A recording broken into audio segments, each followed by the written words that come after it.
ખેડૂત ભાઈઓ, આપણે ગઈકાલે એક વિડીયોમાં 4 ચીજ વસ્તુઓ તલ, તુવેર, ચણા અને ઘઉં એના બજાર ભાવ આજની પરિસ્થિતિમાં અને આવતા દિવસોમાં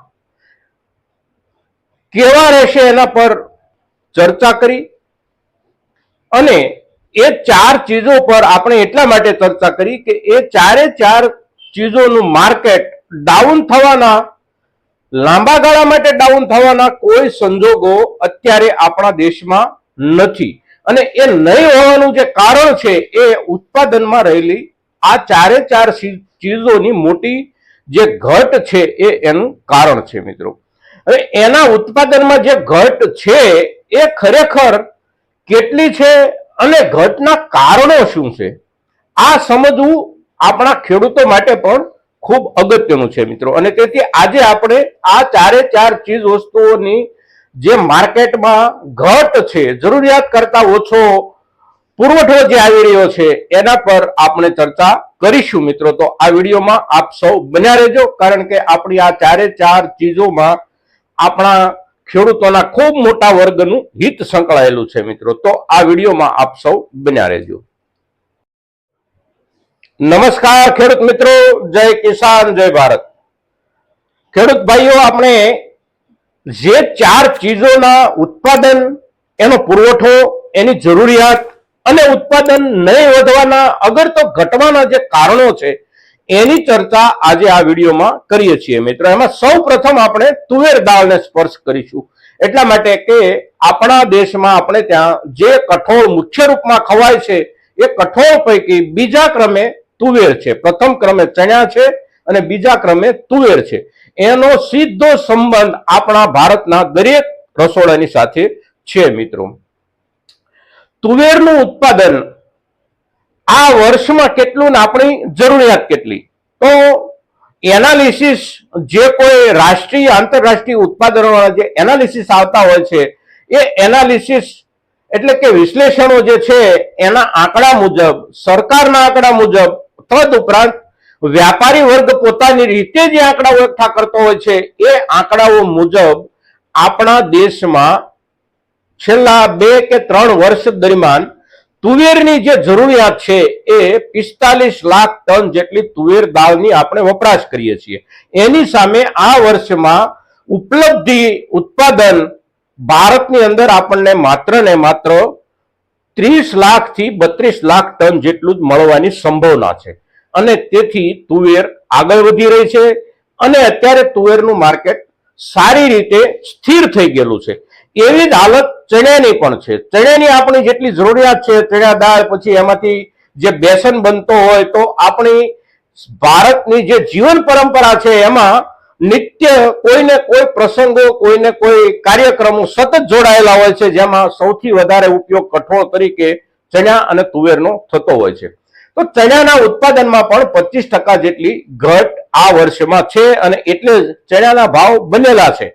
ચણામાં આપણા દેશી ચણાની જે આવકો છે એ અમુક અંશે પૂરતી આવકો દેખાતી હોય માર્કેટ યાર્ડોમાં આપણને, પણ જે રાષ્ટ્રીય ચિત્ર છે આપણું એમાં એની પૂરેપૂરી ઘટ છે. અને એ ઘટ હોવાના કારણે વેપારીઓ માલ ખરીદી રહ્યા છે, સંગ્રહ કરી રહ્યા છે, કારણ કે એમને આવતા દિવસો સારા દેખાઈ રહ્યા છે.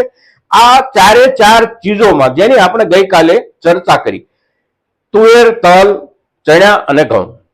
હવે ઘઉંનું ઉત્પાદન આપણે ત્યાં બમ્પર થતું હતું, આપણી જરૂરિયાત કરતા પણ વધારે થતું હતું, અને આ 2 વર્ષમાં એમાં એવડો મોટો ઘટાડો કેમ આવ્યો? તુવેરના ઉત્પાદનમાં પણ ઘટાડો કેમ આવ્યો? ચણાના ઉત્પાદનમાં પણ ઘટાડો કેમ આવ્યો? તો એ ઘટાડાના જે કારણો છે એ કારણોની સાથે ખેડૂત, ખેતીની વ્યવસ્થા કે બીજી કોઈ પણ બાબત જોડાયેલી નથી. જે કઈ જોડાયેલું નકારાત્મક પાસું છે એ માત્ર ને માત્ર સરકારની નીતિઓ છે. હવે કઠોળના ઉત્પાદન માટે, કઠોળનું ઉત્પાદન દેશમાં વધે એના માટે સરકાર અને સરકારના વિવિધ વિભાગો કે જે ખેતીવાડી સાથે જોડાયેલા હોય એવા તમામ વિભાગો કઠોળનું ઉત્પાદન વધારવા માટેની યોજનાઓ જુદા જુદા રૂપમાં છેલ્લા કેટલાય વર્ષોથી કરી રહી છે. પણ એમાં જે જરૂરનું કામ છે એ તરફ કોઈ વાત કરવા તૈયાર નથી, અગર તો ખેડૂતોને કોઈ ખાતરી આપવા તૈયાર નથી. વાત એવી કરવામાં આવે છે કે કઠોળના વાવેતર માટે ખેડૂતની જાગૃતિ વધારો, કઠોળનું ઉત્પાદન વધારવા માટે નવા બિયારણો આપો, કઠોળનું ઉત્પાદન જે જમીનમાં લેવાય છે એ જમીનમાં વધારો થાય એને માટેના પ્રયાસો કરો. આવી બધી યોજનાઓ લઈ અને સરકાર આવતી હોય છે, પણ મૂળ મુદ્દો જે છે એ સરકાર એને સ્પર્શ કરવા જ નથી માંગતી. મૂળ મુદ્દો એ છે કે ખેડૂત આ બધી જે ચીજો છે એનું વાવેતર કરતા પહેલા એટલા માટે અચકાય છે કે સરકાર એના વેચાણ પર, આંતરરાષ્ટ્રીય વેચાણ પર ક્યારે પ્રતિબંધ મૂકી દેશે. અગર તો થોડો ભાવ વધારો થાય તો સ્થાનિક બજારોમાં પણ વેપારીઓ ઉપર નિયંત્રણ મૂકી અને એની ખરીદી સરકાર ઓછી કરાવી નાખે. માર્કેટમાં ભાવ ડાઉન કરાવવા માટેના સરકાર તમામ પ્રયાસો જે કરતી હોય છે એ પ્રયાસો સરકાર જો કરવાનું બંધ કરે અને એક ખાતરીબંધ ભાવની વાત સરકાર ખેડૂતોને આપે, ખાતરીબંધ ભાવ આપવાની સરકાર તૈયારી બતાવે અને એને કાયદાનું સ્વરૂપ આપવા સરકાર તૈયાર થાય કે જેને માટે ખેડૂતો આપણા છેલ્લા 3 વર્ષથી સતત સક્રિય લડત કરી રહ્યા છે. એમએસપી માટે મિનિમમ સપોર્ટ પ્રાઇસ એટલે કે ન્યૂનતમ સમર્થન મૂલ્ય કે જેને એક કાયદાકીય ભાવનું સ્વરૂપ સરકારે આપવું જોઈએ, એવી જે આપણી ખેડૂતોની વર્ષો જૂની માંગણી છે. વર્ષો જૂની એટલે કે દાયકાઓ જૂની, 80ના દાયકાથી આ માંગણી આપણી ખેડૂતોની શરૂ થઈ છે. આદરણીય ચૌધરી ચરણસિંહજીના ખેડૂત આંદોલનોના કાર્યક્રમથી અને આજ સુધીની કોઈ પણ સરકારોએ એને માટે નક્કર નિર્ણય નહીં કર્યો. એના કારણે આ તમામ ચીજ વસ્તુઓના ભાવ સતત ઉપર નીચે થતા રહેતા હોય છે. અને આના કારણે આપણા જેટલા વર્ગો એની સાથે જોડાયેલા છે એ તમામ વર્ગો, સરકાર, ખેડૂત, વાપરનાર વર્ગ અને વેપારી વર્ગ, આ તમામ લોકો કોઈને કોઈ મુશ્કેલીથી દર વર્ષે પરેશાન રહેતો હોય છે. ક્યારેક ખેડૂત ભાવના હિસાબે પરેશાન રહેતો હોય છે, ક્યારેક વાપરનાર વર્ગ ભાવના હિસાબે પરેશાન રહેતો હોય છે, ક્યારેક વેપારી વર્ગ સંગ્રહ અને ખરીદીના કારણે પરેશાન રહેતો હોય છે. અને કોઈને કોઈ વર્ગની પરેશાનીના કારણે સરકાર પર તો એનું દબાણ આવતું જ હોય છે, એટલે સરકાર તો સતત પરેશાન રહેતી હોય છે. તેમ છતાં ખેડૂતોને ખાતરી આપવાના મુદ્દે જ્યારે સરકાર બેસતી નથી ત્યારે આ ચીજ વસ્તુઓના ઉત્પાદન પર ખૂબ મોટી અસર પડતી હોય છે. ઘઉંના ભાવ આ વર્ષમાં જે રીતે વધી રહ્યા છે અને વેપારીઓ જે રીતે એની ખરીદી કરી રહ્યા છે એની સાથે જોડાયેલું કોઈ કારણ હોય તો એ કારણ છે માત્ર ગયા વર્ષે સરકારે એના વિદેશ વેપાર પર જે પ્રતિબંધ મૂક્યો એ છે. એવી જ રીતે કઠોળ જે છે એમાં તુવેર હોય કે ચણા હોય, આ જે કઠોળ મુખ્ય વપરાશના આપણા કઠોળ છે એને માટેની રાષ્ટ્રીય જરૂરિયાતને ધ્યાનમાં લઈ અને સરકાર દેશના ખેડૂતોને સાઇડલાઇન કરી અને વિદેશમાંથી ખૂબ મોંઘા ભાવે આયાત કરી અને માર્કેટમાં એનો પુરવઠો ઠાલવી અને દેશના ખેડૂતોના ભાવને દબાવવાનો સતત પ્રયાસ કરતી રહેતી હોવાના કારણે ખેડૂતો પણ એના વાવેતર તરફ ઓછું ધ્યાન આપે છે. ગયા વર્ષે અને આ વર્ષે ઘઉંની પરિસ્થિતિના કારણે ઘઉંનું વાવેતરનો વિસ્તાર ખૂબ ઘટ્યો છે. આપણા ગુજરાતમાં બહુ નોંધપાત્ર વધારો કે ઘટાડો નથી થતો, કારણ કે આપણે એટલો બધો ઘઉં નથી પકવતા, પણ જે વિસ્તારના લોકો ખૂબ મોટો ઘઉં પકવે છે જેમ કે હરિયાણા છે, પંજાબ છે, પશ્ચિમી ઉત્તર પ્રદેશ છે, આ તમામ વિસ્તારના ખેડૂતોએ પોતાના આ વર્ષના ઘઉંના વાવેતરમાં 30% જેટલો કાપ મૂકી દીધો સરકારના ડરના કારણે. સરકાર ભાવ નહીં મળવા દે એવી જે બીક લાગી ખેડૂતોને, એના કારણે ખેડૂતોએ ઉત્પાદન પર કાપ મૂક્યો અને એ ઉત્પાદન પર જે કાપ મુકાયો એના કારણે સમગ્ર રાષ્ટ્રીય ચિત્રમાં, ઉત્પાદનના રાષ્ટ્રીય ચિત્રમાં ખૂબ મોટી ઘટ પડી. અને એનું આ પરિણામ છે કે આજે સારી ક્વોલિટીના ઘઉં માર્કેટ યાર્ડમાં 700 રૂપિયા આસપાસ વેચાઈ રહ્યા છે. એનાથી સારી અને ઊંચી ક્વોલિટીના ઘઉં કે એના જે સારી ક્વોલિટીઓ આપણે તુવેરમાં ગણતા હોઈએ, ચણામાં ગણતા હોઈએ, મસૂરમાં ગણતા હોઈએ, આ તમામ ચીજોમાં ખૂબ ઊંચી ક્વોલિટી માર્કેટ યાર્ડ સુધી નથી જતી. સારા વેપારીઓ સીધી ખેડૂતના ઘરથી એની ખરીદી કરે છે, ખૂબ ઊંચા ભાવથી એની ખરીદી કરે છે.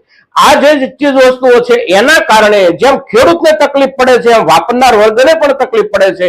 એટલા માટે કે જે વર્ષે ખૂબ નીચું ઉત્પાદન રહેતું હોય છે એ વર્ષે ખૂબ ઊંચા ભાવ વાપરનાર વર્ગએ પણ ચૂકવવા પડતા હોય છે. અત્યારે આ વર્ષમાં તુવેર દાળનો ભાવ માર્કેટમાં 175 રૂપિયાથી લઈ અને 200 રૂપિયા સુધી પહોંચી ગયો છે.